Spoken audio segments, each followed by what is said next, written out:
Le président de la République Alassane Ouattara est à Abuja au Nigeria. Le chef de l'État prend part ce lundi à la 46e session ordinaire de la conférence des chefs d'État et de gouvernement de la CEDEAO consacrée à la situation politique et sécuritaire de la région. Des experts en ressources halieutiques des pays membres du comité du centre-ouest du golfe de Guinée étaient réunis ici à Abidjan pour réfléchir sur les activités relatives à la pêche dans leur zone.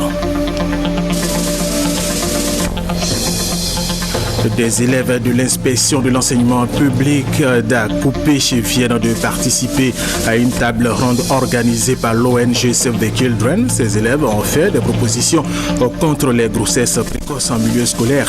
Et nous en parlons au cours de cette édition. Mesdames et messieurs, bienvenue et merci de regarder RTI 1, la 46e session ordinaire des chefs d'État et de gouvernement de la CEDEAO s'est ouverte ce lundi et dans la matinée à Abuja au Nigeria. Au nom des chefs d'État présents à cette session, le président de la République Alassane Ouattara. Cette conférence essentiellement consacrée à la situation politique et sécuritaire dans la région est la dernière avant le 40e anniversaire de la CEDEAO prévue en mai 2015. À ce propos, nous écoutons le président de la commission de la CEDEAO, Désiré Kadri Ouedraogo. Excellences, Messieurs les chefs d'État et de gouvernement, cette conférence d'Abuja est votre dernier sommet ordinaire avant le 40e anniversaire de la CEDEAO qui aura lieu le 28 mai 2015. Elle m'offre donc l'occasion de vous rendre compte que les préparatifs de la célébration ont déjà débuté. Je puis vous assurer que tout sera mis en œuvre pour que la qualité des différentes manifestations soit à la mesure de l'importance de l'événement. Mieux encore, nous aurons également à cœur, tout au long de l'année qui vient, d'amplifier et de rendre irréversibles les progrès déjà accomplis par la communauté et de poser des jalons encore plus importants vers la réalisation de nos chantiers prioritaires. En un mot, nous nous emploierons clairement à montrer que le passage à la CEDEAO des peuples n'est ni une simple proclamation, ni un vœu pieux. Dans le même esprit, la Commission restera à la disposition des États à qui des missions de supervision de dossiers ont été confiées pour leur apporter toute sa collaboration. C'est le lieu pour moi d'adresser à ces chefs d'État mes félicitations les plus chaleureuses pour la part décisive qui leur revient dans la résolution des crises et le retour à la stabilité dans notre région, ainsi que dans nos avancées en matière d'union douanière et monétaire, de réalisation d'infrastructures communautaires et de libre circulation des personnes et des biens, et l'approfondissement de nos relations avec nos partenaires. Je vous associe tous, Excellences, Messieurs les chefs d'État et de gouvernement, dans cet hommage et dans l'expression de ma sincère gratitude pour votre leadership et pour votre engagement résolu en faveur de l'intégration de notre région. Le président de la République Alassane Ouattara est à Abuja au Nigeria. Nous vous le disions à l'instant, le chef de l'État prend part ce lundi à la 46e session ordinaire de la conférence des chefs d'État et de gouvernement de la CEDEAO. Il a quitté Abidjan hier. Jérôme Kofi Aboulin. Accueilli à sa descente d'avion par le ministre nigérian de l'aviation, le président de la République, Alassane Ouattara, a eu droit aux honneurs militaires à son arrivée ce dimanche à Abuja, la capitale nigériane, dans le cadre d'un sommet ordinaire de la CEDEAO. Marquant une halte au salon d'honneur de l'aéroport international d'Abuja, le président de la République a saisi l'occasion pour situer sur l'enjeu de cette rencontre, non sans exprimer sa joie de se retrouver au Nigeria. Je suis heureux d'être là pour le sommet de la CEDEAO. Vous savez, la CEDEAO tient 2 sommets par an. Un sommet dans le pays du président en exercice. C'est ce que nous avons fait à Accra au mois de juillet. Et là, maintenant, nous avons un sommet ordinaire au siège de l'institution. Ce sera donc l'occasion de passer en revue le fonctionnement de notre organisation, les progrès accomplis. Et je dois dire que nous sommes très satisfaits de la marche de la CEDEAO. D'ailleurs, le président de la commission est ici avec nous et je voudrais en profiter déjà pour le féliciter, lui dire toute notre gratitude. Parce que grâce à lui, nous n'avons même pas à nous préoccuper de ce qui se passe à la CEDEAO. C'est une maison qui est bien tenue. Nous aurons à parler du tarif extérieur commun, qui est donc une évolution importante au niveau de la CEDEAO, puisque nous qui sommes membres de l'Union économique et monétaire ouest-africaine, nous avons déjà un tarif extérieur commun. Donc il faudrait harmoniser tout cela avec les autres États membres de la CEDEAO. Bien évidemment, nous aurons à évoquer la situation politique dans les États membres. Vous savez que l'année prochaine, il y a quasiment 5 pays de la CEDEAO qui auront des élections, à commencer par nous-mêmes, la Côte d'Ivoire, le Burkina qui a une transition qui prend fin en novembre l'année prochaine, donc des élections l'année prochaine. Je crois que nous avons également la Guinée, le Togo et bien évidemment le Nigeria. Alors, donc c'est un sommet qui sera également politique. En tout cas, je voudrais d'ores et déjà saluer mon frère et ami, le président Goodluck Jonathan, pour l'accueil et l'hospitalité qui nous sont réservés chaque fois que nous sommes ici à Abuja. Le chef de l'État, en quittant l'aéroport pour se rendre à son hôtel, ne s'est pas empêché de prendre un bain de foule. Des membres de la communauté ivoirienne au Nigeria ayant tenu à être présents à l'accueil pour lui rendre un vibrant hommage. Revenons en Côte d'Ivoire, à Abidjan, où l'esplanade du palais présidentiel est en train d'être rénovée pour lui redonner de l'éclat. Le Premier ministre Daniel Kablan-Duncan, accompagné des ministres des infrastructures économiques et de la communication, se sont rendus sur les lieux pour évaluer la finition des travaux. Ben Touré, Hamza Diaby.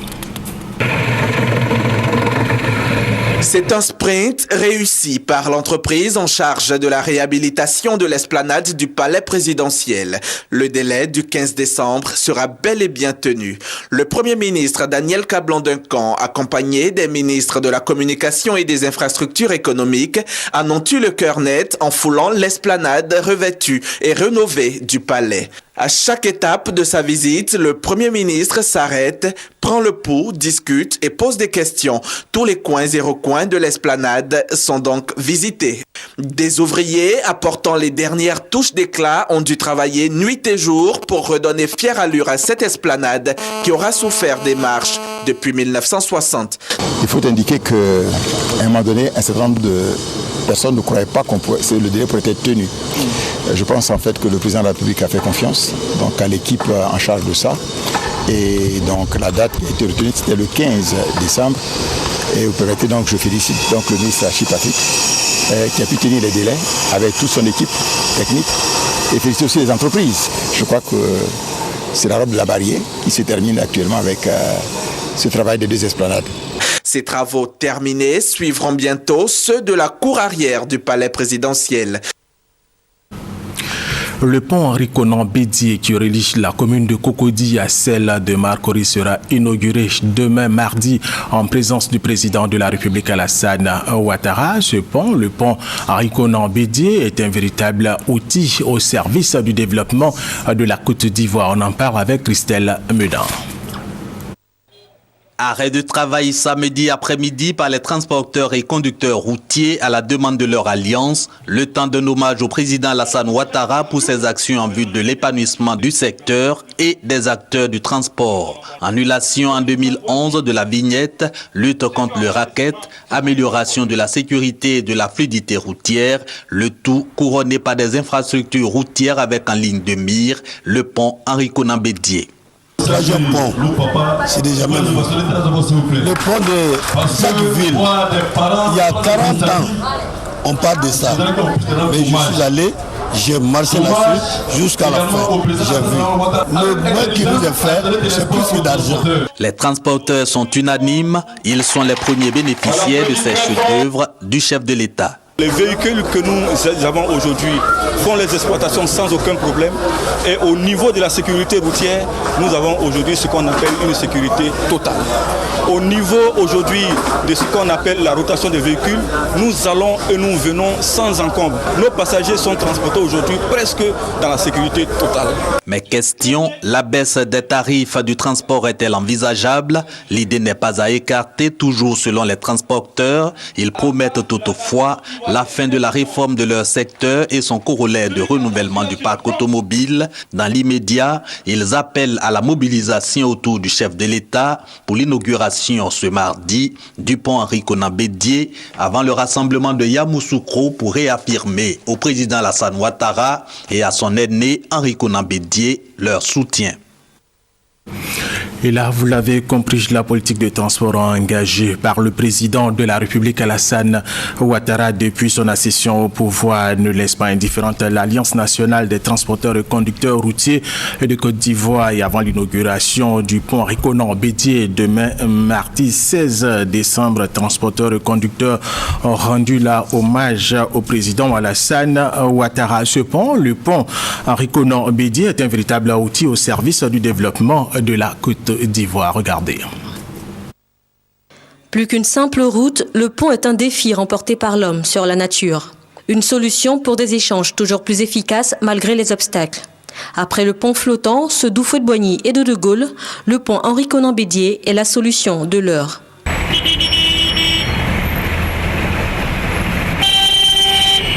Abidjan, la capitale économique, suffoque. Les principales artères ne suffisent plus à contenir le flot croissant de véhicules. Près de 400 000 au total, c'est 80% du parc automobile national. Ça bouchonne partout et plus seulement aux heures de pointe. On espère qu'avec le nouveau pont, l'embouteillage va finir. Nous, les chauffeurs de taxi, nous sommes fatigués de ça. Ce troisième pont, c'est moins d'embouteillage espéré par les Abidjanais. Vous imaginez qu'on va démarrer le service à 5 heures et ce monsieur-là va s'amener aux alentours de 9 heures. Une fois, deux fois, ça va. La troisième fois, on sera obligé de libérer, de trouver quelqu'un qui travaille dans la zone. Solution pour un trafic plus fluide, le pont HKB, c'est pour Abidjan 6,7 km de voies routières en plus. De nouvelles voies capables d'absorber jusqu'à 100 000 véhicules par jour. C'est aussi un raccourci de choix qui permet de rallier plus à l'est les rives nord et sud de la capitale. Un gain de temps annuel évalué à 18 millions d'heures. C'est vraiment un gain. C'est un gain en termes de temps, en termes d'argent. Et l'opérateur économique, c'est d'abord ce qu'il gagne. C'est vraiment le côté financier qu'il regarde. Et je pense que ce pont va, à n'en point douter, apporter, j'allais dire, un certain soulagement. Trafic plus fluide, gain de temps et d'énergie, c'est bon pour les échanges et le commerce, mais pas seulement. Ce troisième trait d'union entre le nord et le sud abidjanais est enfin une solution écologique. 90 000 tonnes de gaz carbonique évitées annuellement grâce au raccourci qu'il représente. Nous sommes heureux parce que c'est une réalité et je pense qu'on en profitera tous. Le pont Henri Konan Bédié, au-delà de l'infrastructure, est un outil stratégique de développement, un besoin impérieux enfin assouvi. Un reportage de Sylvie Touré et Christelle Menon. L'excellence de la coopération sino-ivoirienne continue de se manifester en faveur de la Côte d'Ivoire. Vendredi dernier, un important don d'équipements divers a été réceptionné par le ministre d'État Charles Dibi Kofi. Valeur de ce don chinois 1,3 milliard de francs CFA. Il est destiné à deux domaines spécifiques, l'administration et la santé. Léon Broukwame. L'ambassadeur de Chine remettant au ministre d'État, ministre des Affaires étrangères, Charles Dibi Kofi, du matériel informatique. C'est un échantillon du don de son pays, la Chine, à la Côte d'Ivoire, dont composé de 40 véhicules, 10 ambulances, 220 ordinateurs complets et 20 télécopieurs pour 16 millions de yuan, l'équivalent de 1,3 milliard de francs CFA. Ce lot est destiné aux plusieurs départements ministériels du gouvernement ivoirien. Je suis convaincu que le dit don de matériel pourra jouer un rôle positif dans l'amélioration des conditions de travail au sein des dix départements et qu'il renforcera la capacité de la gouvernance du gouvernement ivoirien et qu'il approfondira la coopération entre nos deux pays. Cette aide pour le ministre d'État Charles Dibi Kofi est le signe de l'excellence des relations sino-ivoiriennes longues de 31 années, une période marquée par des appuis multidimensionnels de la Chine à la Côte d'Ivoire. La construction du barrage hydroélectrique de Soubré que vous avez bien voulu financer, de la réalisation de l'autoroute Abidjan-Bassam, de l'alimentation en eau potable de la ville d'Abidjan, de la réhabilitation du palais de la culture d'Abidjan, de la réhabilitation du bloc ministériel qui va devenir le bloc du ministère d'État, ministère des Affaires étrangères sous peu, et surtout de la réhabilitation et l'extension du collège moderne d'Agnaman. À cette liste s'ajoute la réhabilitation du centre de lutte contre le paludisme et celui de démonstration de l'énergie solaire, les projets du stade de 60 000 places à Abidjan et d'électricité pour un montant de 800 millions de dollars, soit 400 milliards de francs CFA. Des projets si chers à la fois à la Côte d'Ivoire et à la Chine, raison pour leurs représentants de s'engager à œuvrer de concert pour leur aboutissement. Tout à fait autre chose. Le ministre d'État, ministre de l'Intérieur et de la Sécurité, Ahmed Bakayoko, était à Ara dans la région du Morono. Une visite pour ramener la paix entre le peuple Ahuia et la communauté allogène. Patricia Omo, Etia. Le ministre d'État Ahmed Bakayoko, accueilli par une liesse populaire dans le département d'Ara. Aujourd'hui, l'arrivée du ministre, c'est pour couronner cette paix-là, cette réconciliation-là. Il y a 2 ans, il y a eu des événements ici qui avaient contribué à créer la désunion entre les fils qui partagent depuis une période séculaire la vie commune. Et heureusement, ces enfants se sont réconciliés eux-mêmes et ont demandé à ce que le ministre vienne pour célébrer cette union. Dans son véhicule, le ministre d'État a du mal à se frayer un chemin, tellement les populations ont longé les artères de la ville jusqu'à la résidence du chef de tribu. Nana Tewa II souhaite la bienvenue à son hôte. Vaste mobilisation, obligeant le cortège à rouler à petite allure jusqu'à la place Henri Konan Bédié, lieu du meeting. C'est dans cette ferveur que le ministre d'État prend la parole. Il rend hommage aux cadres et fils de la région, notamment le roi Nana Tewa II, le commissaire du gouvernement Ange Kessi, ainsi que le ministre Awa Ndoli, des acteurs impliqués dans la recherche de la paix et du développement du Morono. La paix n'a pas de prix et on ne peut rien faire sans la paix. Je vous demande de préserver cette paix. Promettez-moi qu'il n'y aura plus jamais de violence intercommunautaire. Il n'y aura plus jamais de palabres ici à Ara. Les doléances émises ont été bien perçues par le ministre. Occasion pour lui de faire des dons. Environ 6 millions aux populations et 10 millions de la Fondation Mahama à la jeunesse et aux femmes. Une mobilisation qui s'inscrit dans la lignée d'une tradition. Ahmed Bakayoko devient Nana Kofi Philippe II. Deuxième grand titre de cette édition des experts en ressources halieutiques des pays membres du comité du centre-ouest du Golfe de Guinée étaient réunis ici à Abidjan pour réfléchir sur les activités relatives à la pêche dans leur zone. Francis Boifo. Tous les experts, membres du CPCO, comité des pêches du centre-ouest du Golfe de Guinée, ont soutenu à cette rencontre d'Abidjan la nécessité de lutter contre la pêche illicite. Aujourd'hui, on estime que 37% des débarquements dans les ports de la sous-région sont issus de la pêche illégale. En plus de cela, chaque année, ce sont près de 10 milliards de francs qui se perdent dû à l'activité de la pêche illicite. Avant d'inviter ses pairs à des actions conjuguées contre la pêche illicite, non déclarée et non réglementée INN, le ministre ivoirien des Ressources animales et halieutiques s'est prononcé sur les dispositions prises par la Côte d'Ivoire pour freiner l'évolution de cette forme de pêche. Grâce au président de la République, nous avons acquis un patrouilleur émergence qui aujourd'hui travaille efficacement à traquer les éventuels fraudeurs. Parce que au niveau de chaque État, nous soyons nos propres surveillants pour éviter que des pêches illicites soient perpétrées dans nos eaux.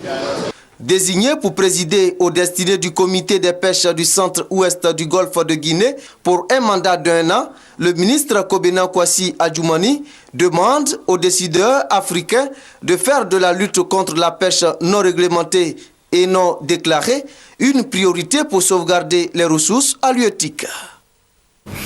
L'instance de coordination nationale du Fonds mondial de lutte contre le sida, la tuberculose et le paludisme section Côte d'Ivoire a organisé sa seconde réunion avec pour thème dialogue pays des parties prenantes contre la tuberculose. Objectif, examiner les ressources mises à la disposition du pays pour lutter efficacement contre la tuberculose. Connu par Gassoro.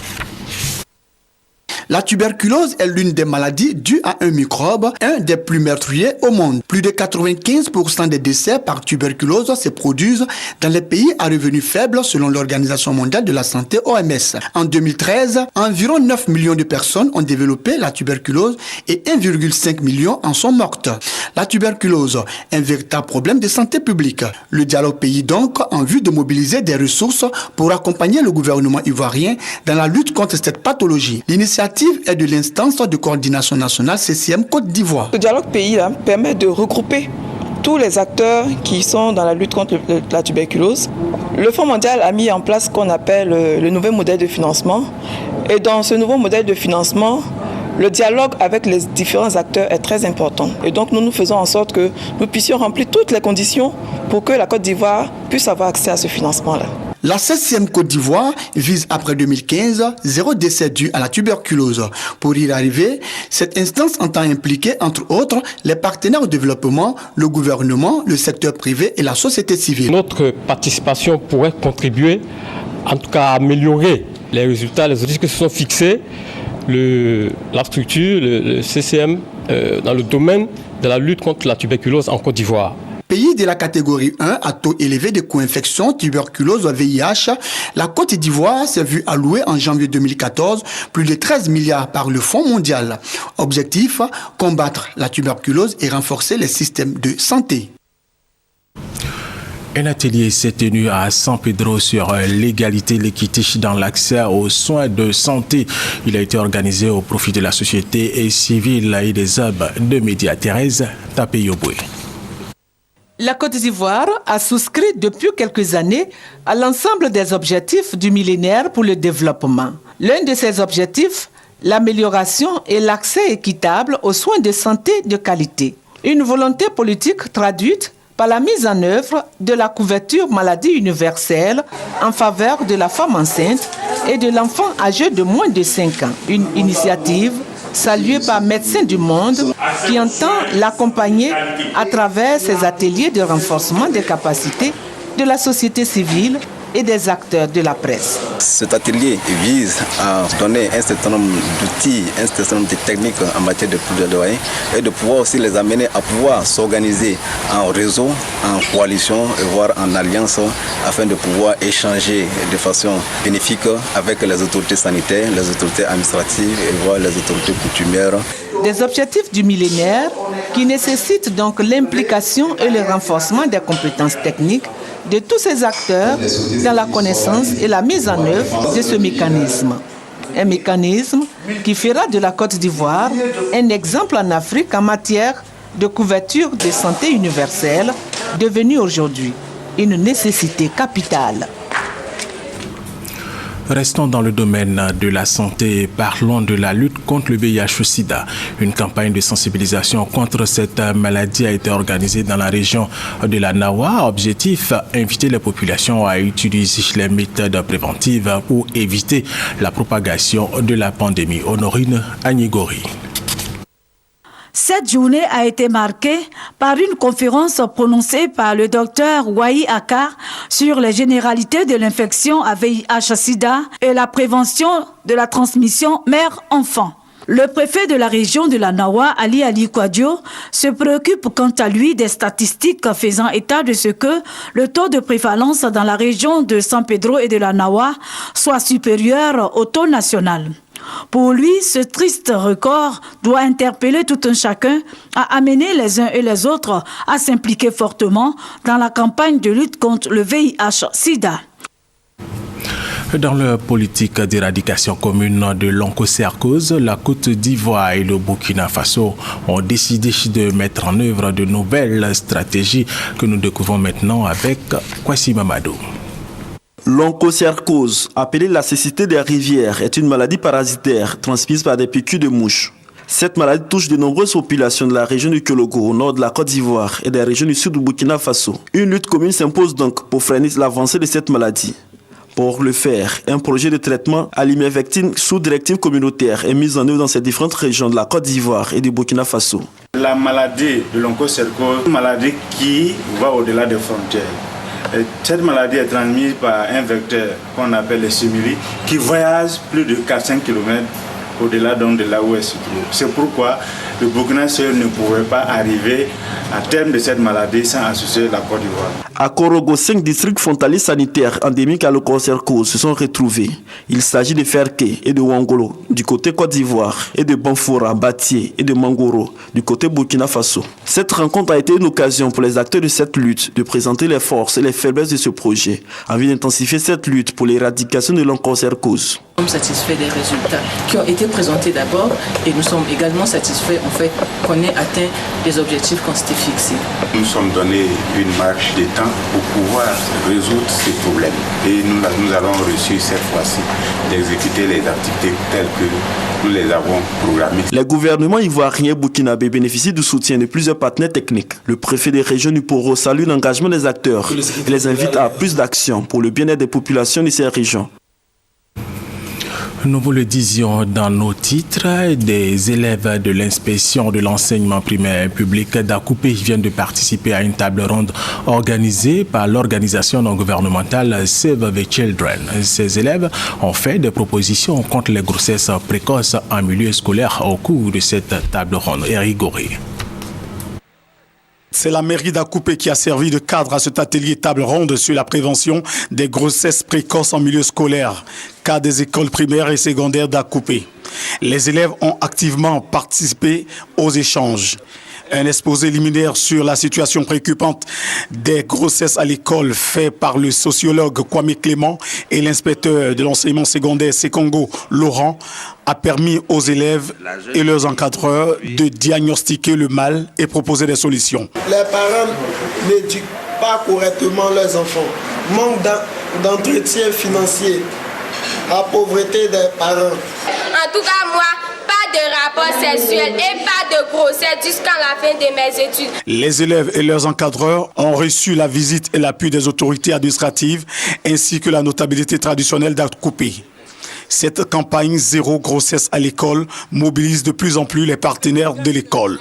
Selon Madame Adou Anne-Marie, chef de bureau de Save the Children à Bangourou, cette initiative du ministère de l'Éducation nationale vient à point nommé. Nous avons répondu à l'appel du ministre de l'Éducation nationale qui a décrété l'opération Zéro grossesse à l'école.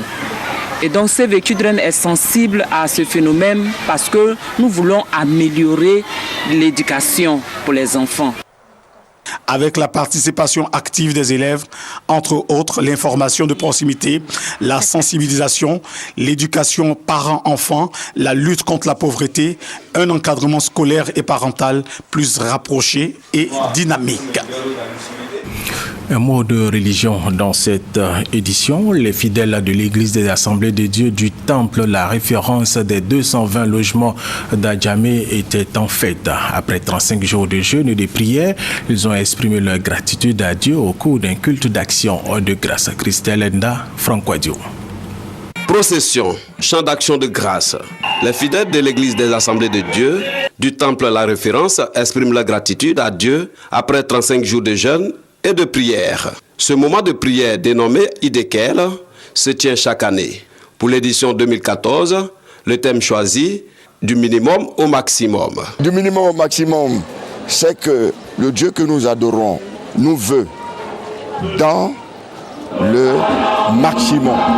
Il nous a créés afin que nous puissions jouir au maximum de la vie, que nous puissions bénéficier de sa grâce au maximum. Moment de jeûne et de restauration bien apprécié par les fidèles. Aujourd'hui, c'est un grand jour pour nous parce que nous avons fini le jeûne de 35 jours pendant lequel le Seigneur a béni son peuple. Il y a eu des miracles, voilà, des délivrances, des promotions professionnelles. Et nous sommes dans la joie, nous sommes dans notre maximum. Idékel 2014, qui a démarré le 2 novembre dernier, s'est achevé le dimanche 6 décembre.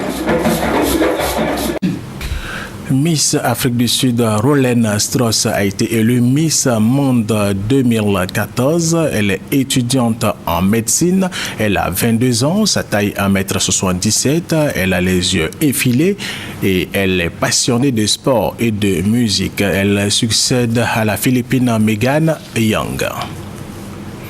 Et c'est la fin de cette édition. Merci de nous avoir suivis. Restez avec nous sur RTI1.